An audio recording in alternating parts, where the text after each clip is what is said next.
ನಮ್ಮ ಪಕ್ಕದ ರಾಷ್ಟ್ರ ಆದಂತ ಈ ನೇಪಾಳ ಏನದಲ್ವಾ, ಆ ನೇಪಾಳದಲ್ಲಿ ಕೆಲವು ದಿನಗಳ ಹಿಂದಷ್ಟೇ 26 ಸೋಷಿಯಲ್ ಮೀಡಿಯಾ ಅಕೌಂಟ್ಗಳೇನಿರ್ತಾವಲ್ವಾ, ಈ ಸೋಷಿಯಲ್ ಮೀಡಿಯಾ ಆ್ಯಪ್ಗಳೇನವ ಅಲ್ವಾ, ಇನ್ಸ್ಟಾಗ್ರಾಮ್ ಹಾಗೆ ಫೇಸ್ಬುಕ್ ಹಾಗೆ ಇತರೆ 26 ಆ್ಯಪ್ಗಳನ್ನು ಬ್ಯಾನ್ ಮಾಡಿತ್ತು ಇತ್ತೀಚೆಗೆ.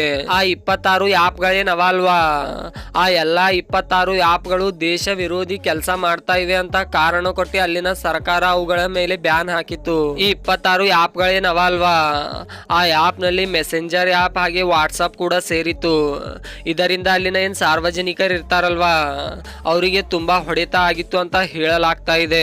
ಈ ಆ್ಯಪ್ ಗಳನ್ನು ಅಲ್ಲಿನ ಸರ್ಕಾರ ಏನ್ ಬ್ಯಾನ್ ಮಾಡಿತ್ತಲ್ವಾ, ಅದನ್ನು ವಿರೋಧಿಸಿ ಅಲ್ಲಿನ ಸಾವಿರಾರು ಜನಗಳು ಸೇರಿ ಪ್ರತಿಭಟನೆ ಮಾಡ್ತಾ ಇದ್ದಿರು. ನೇಪಾಳನ ರಾಜಧಾನಿ ಏನದಲ್ವಾ ಕಾಠ್ಮಂಡು, ಆ ಕಾಠ್ಮಂಡುನಲ್ಲಿ ಅಲ್ಲಿನ ಸಾವಿರಾರು ಜನಗಳು ಸೇರಿ ಪ್ರತಿಭಟನೆ ಮಾಡ್ತಾ ಇದ್ರು ಎಂದು.